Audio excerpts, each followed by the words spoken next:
जय माँ विंध्यवासिनी।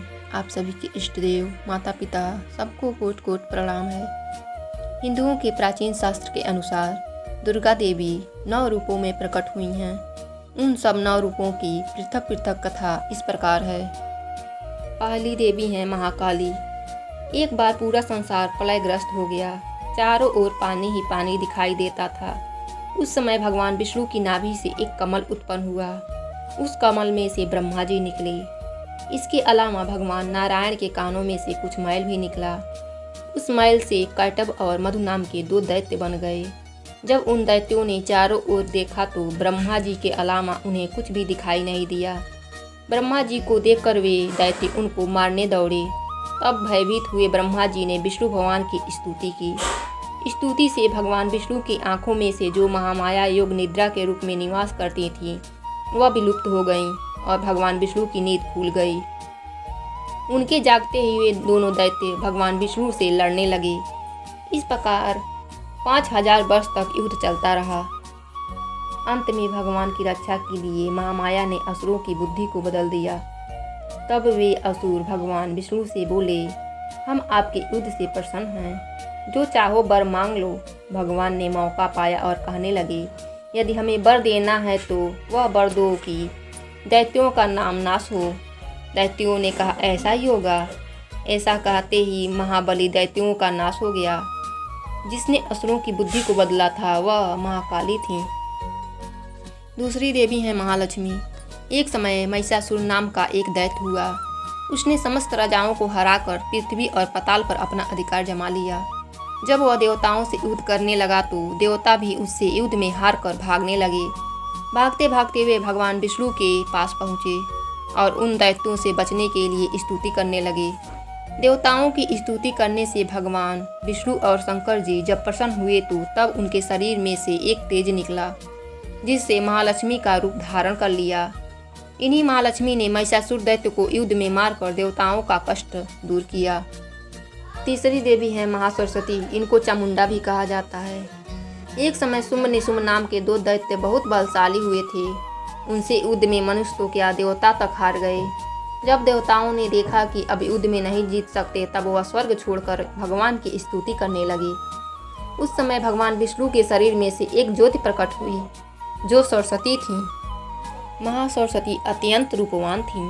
उनका रूप देखकर वे दैत्य मुग्ध हो गए और अपने सुग्रीव नाम का दूत उन देवी के पास अपनी इच्छा प्रकट करते हुए भेजा। उस दूत को देवी ने वापस कर दिया।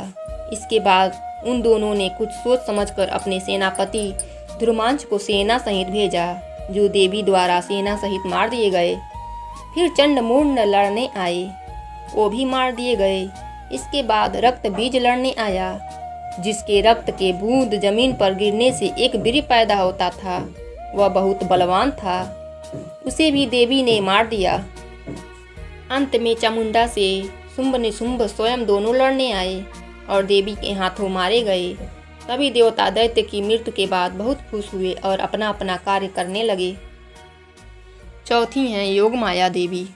जब कंस ने वासुदेव देवकी के 6 पुत्रों का वध कर दिया और 7वें गर्भ में शेषनाग बलिराम जी आए, जो रोहिणी के गर्भ में प्रविष्ट होकर प्रकट हुए, तब 8वां जन्म कृष्ण जी का हुआ। साथ ही साथ गोकुल में यशोदा जी के गर्भ में योग माया का जन्म हुआ, जो वासुदेव जी के द्वारा कृष्ण के बदले मथुरा लाई गई थी।